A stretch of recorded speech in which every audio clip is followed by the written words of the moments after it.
The US-China rivalry in the semiconductors industry offers Malaysia a second chance to dominate in the sector. Would Malaysia be able to take this opportunity to do so? Let us examine this question in detail. We need to go back and understand the history of Penang and how it took advantage of the very first chance in the 1970s. Before electronics, Penang's success was due to its free port status. But after independence, the federal government had other priorities. It was embarking on an export-led industrialization drive, and the focus was also on developing other ports, such as the Port Swettenham, which is today known as Port Klang. And so, Penang's free port status but the Chief Minister of Penang then, Lim Chong Yu, had other ideas. When he looked at Penang, he realized that, like Singapore and Hong Kong, it was close to the marketing networks, great highways, rail network, the port. So he set about taking Penang on a very different path. The first step was to create what is known as the Penang Development Corporation. It was based upon the Singapore's Economic Development Bureau. So the plan was to set up free trade zones. Following Singapore's example, PDC set up its first free trade zone in Bayan Lepas in 1972. And since PDC was the first of its kind, it had a free hand in hiring and firing staff. And PDC deliberately set out to recruit the best multi-ethnic talent. Next, PDC went on an international marketing drive. First stop, Silicon Valley, United States. And Penang managed to attract several big names from Silicon Valley. Among them were Intel, Hewlett-Packard, AMD, and others. By 1980, about 25 companies had already set up base in Penang, employing over 25,000 people, generating a total of about 38% of Malaysia's economic output. The fact that there were so many Silicon Valley companies based in Penang earned Penang the moniker the Silicon Valley of the East. What was it about Penang that attracted them to set up base here? Let's go to Silicon Valley to find out how it works and why these companies chose Penang. Silicon Valley, California is an unparalleled hub of innovation. Over 30 major multinational companies topping the Forbes 1000 list are located there. There are about 85 billionaires living in Silicon Valley and over 163,000 millionaires. Silicon Valley's innovative streak began in 1955 with the arrival of the Shockley Semiconductor Laboratory. William Shockley, before he set up his company, he was an employee at Bell Laboratories, and he was part of the team that invented a particular kind of transistor, which was revolutionary in those days. And the company patented the product, but did not acknowledge Shockley as one of those inventors. And William Shockley had a shocking temper. In a huff, he left AT&T and set up his own company, Shockley Semiconductor Laboratory, and this was first hub of innovation in the Silicon Valley. In 1956, Nobel laureate William Shockley would bring to Silicon Valley the transistor and a team of the brightest young minds in electronics. 8 of these brilliant young men left Shockley to start Fairchild Semiconductor. Among them are 2. They were Robert Noyce and Gordon Moore. I want you to bear in mind the name Moore because he will appear in our story a few more times. It was Fairfield Semiconductors working together with Texas Instruments that later invented the integrated circuit. And voila, the age of digital computing had arrived. A new day has dawned. The integrated circuit gives us capabilities that couldn't have been imagined just a decade ago. One question which we might ask is, why do people care about integrated circuits? The integrated circuit is the most important invention in Silicon Valley history. But you may be wondering, why am I talking about Fairchild Semiconductors? It is because a few years down the road, in 1968, Robert Noyce and Gordon Moore left Fairchild Semiconductors to set up another rival company known as Intel. And Intel, as I had mentioned to you earlier, was one of the first few companies to set up base in Penang. Fairchild gets rich making the integrated circuit, but it was just volatile. The parent company, Fairchild, back east, didn't really support it. They were seeing it as a cash cow, took the money out of it. So everybody quit. Noyce leaves with Gordon Moore and Andy Grove to found Intel.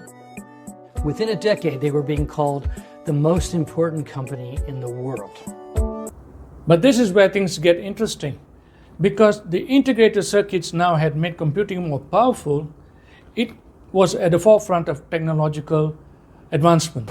And very soon, it got swept up into the geopolitics of the US-USSR rivalry, because both the superpowers saw that integrated circuits was an enabler for them to conquer the final frontier, which was outer space.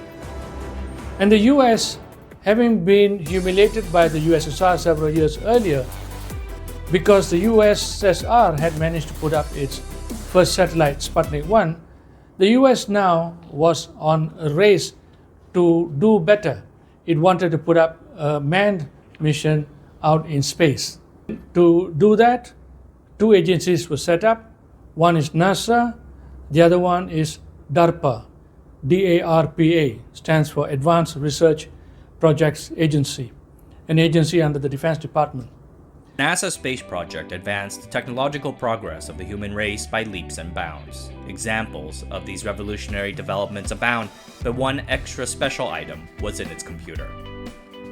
The Apollo Guidance Computer, or AGC, was one of the first to use silicon-based integrated circuits. The main function of DARPA was to scout for companies that were involved in cutting-edge technology so that their technology could be used to help in the space race. Intel was one of those companies identified by DARPA and received funding. Within 3 years, in 1971, Intel had invented the world's first microprocessor. And the following year, Intel had already set up base in Penang. So what was it about Penang that attracted companies like Intel? There were a combination of factors. First, of course, the Penang government had provided necessary infrastructure, buildings, land. The tax code, for example, was attractive. But above all that, it was the readily available talent pool. You see, in 1972, Malaysians who entered the workforce were educated in English. And therefore, they were fluent in English. The education system was generally solid, and that was crucial for companies like Intel. They needed to have a readily available talented pool that were trainable and were useful in their operations. By the 1980s, the Penang government had run into a roadblock. As education was under the purview of the federal government, it meant that Penang as a state government had no control over the quality of the workforce that emerged from schools.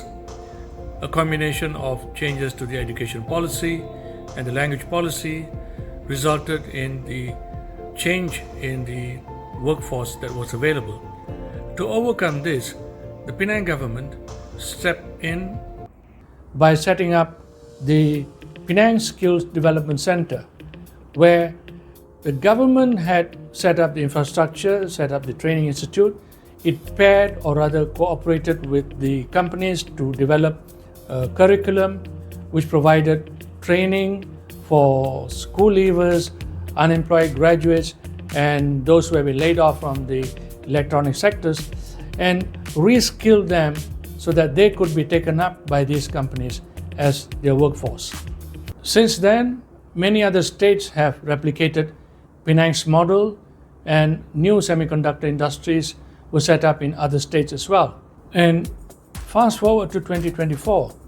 Today, Malaysia produces something like 5% of the semiconductor output, but it holds about 13% of the back end of the supply chain, which is on advanced packaging. And advanced packaging is fast outstripping the manufacturing of semiconductors as a new area for value creation. Advanced packaging today accounts for 8% of the total value of semiconductor manufacturing. And by 2030, it is expected to be valued at about $96 billion. This is where the new race in semiconductor industry is going to be. And this is where Malaysia should grab its second chance. In order to understand why advanced packaging is becoming a critical component of the chip industry, we need to understand a little bit more about what it entails. When we talk about packaging in chip industry, it is not like this box where you put in the chips, seal it with scotch tape, and ship it over. It's much more than that. Semiconductor chips on their own, while expensive, while impressive, while technologically advanced, are actually quite useless without that packaging around them. So advanced packaging is the rest of that electronic component. Advanced packaging is really critical because the combination of performance, reliability, cost, and functionality that future consumers are really demanding can only be met by integrating silicon chips through an advanced packaging process. You remember Gordon Moore, the man who set up Intel? Well, Moore is also credited with another thing known as Moore's Law. Moore's Law is not like laws of physics, like laws of motion or Newton's law. It is an observation that the number of transistors in an integrated circuit will double every 2.5 years. To put it simply means that every 2.5 years, the capacity of the chips will become double. To understand this, let us see how the integrated circuit chips have evolved. When Intel set up its plant in Penang in 1972, it was producing Intel's microprocessor known as 4004. That microprocessor was 10 microns thick, and 10 microns is the equivalent of 10,000 nanometers, which is, in other words, 10,000th of a billionth of a meter. To put it in perspective, a human hair is about 100,000 nanometers thick, which means to say that the microprocessors or the circuits used in the 4004 microprocessor was 10 times smaller than a human hair.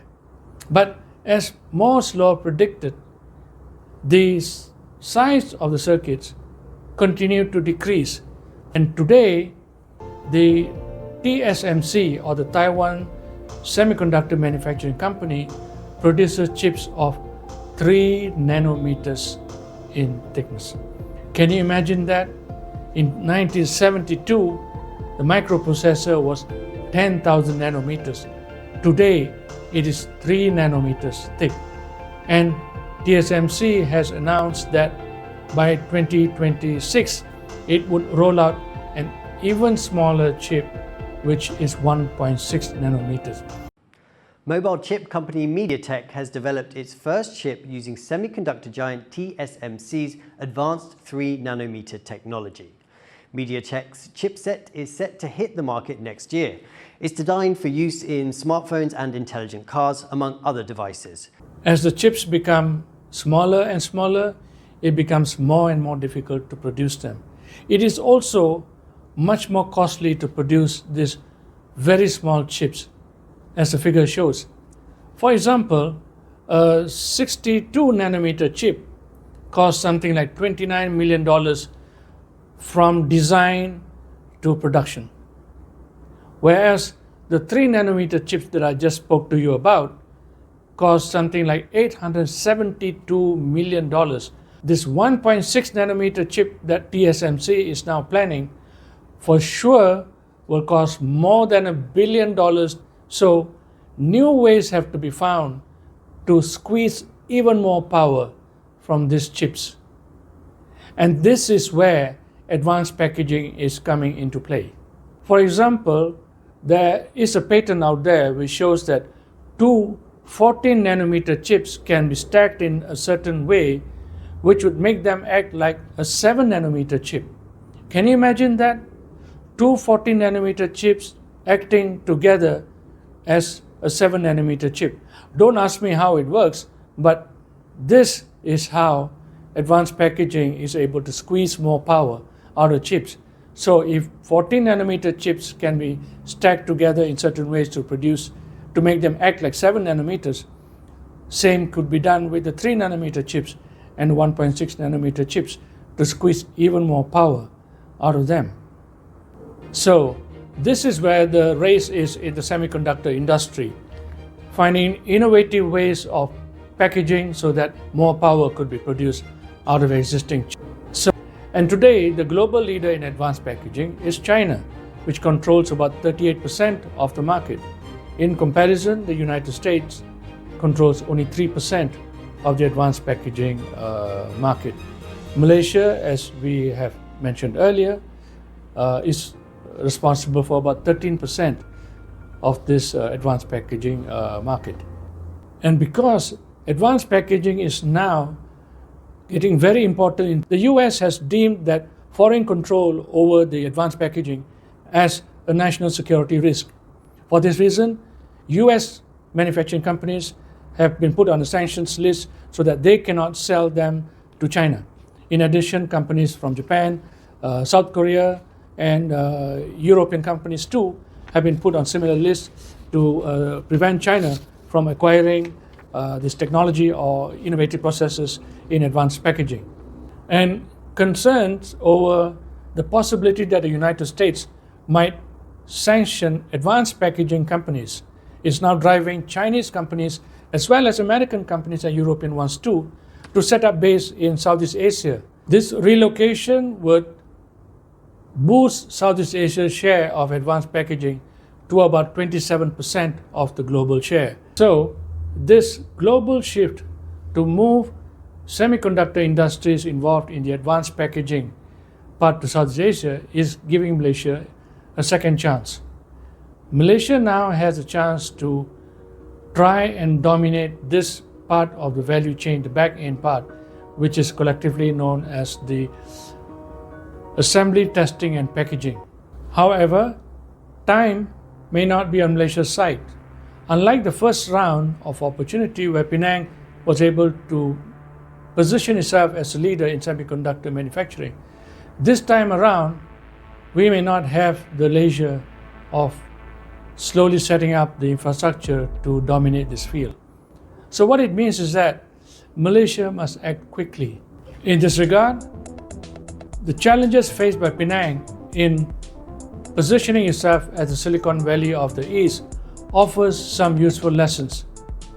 What are they? The first lesson that we can take from Penang's experience is that competition is inevitable. Vietnam, India, for example, can offer other advantages that Malaysia cannot offer. The Malaysian government in its national semiconductor strategy has identified that it needs to raise something like $107 billion in foreign direct investments to position itself as a leader in this part. But what it truly needs to do is to move up the value chain to become a participant in the production or the design of this advanced packaging to truly dominate this sector. The second challenge that we can take away from Penang's experience is the importance of having a steady supply of trained and talented workforce. And I think looking forward, this is where Malaysia's problem is going to be, because the 2024 World Bank report says that after 12 and a half years of schooling, the average Malaysian child leaves with only something like 8.9 years of school. In comparison, the Vietnamese school children leave school with something like 10.7 years of school. And in Singapore, after 13 and a half years of schooling, the children come out with something like 11.7 years of schooling. Now, for those of you who are familiar with the Malaysian education system or the Singaporean education system, 8.9 years of schooling means that the child does not have even a Form 3 level of education. In the American system, 8.5 years of schooling would be the equivalent of halfway through grade 9. Picture this. At 8.9 years of education, the child would not have acquired advanced level mathematics, no calculus, no statistics, no chemistry, physics, or exposure to lab techniques and instrumentation. So, this is a critical problem. And Malaysia is hoping to get a piece of the action, planning to train 60,000 local semiconductor engineers. This is all part of Prime Minister Anwar Ibrahim's targets of investing $107 billion into the country's semiconductor industry, hoping to position itself as a global manufacturing hub. Over time, this will erode Malaysia's standing as a preferred location for this type of industry. Therefore, the reform of the education system has to be of the highest priority for Malaysia. There must be more emphasis on the STEM subjects. Attention must also be given to the English language. As Penang's example has shown, the proficiency in the English language was one of those factors that attracted the Silicon Valley companies to establish themselves in Penang. The third challenge is geopolitics.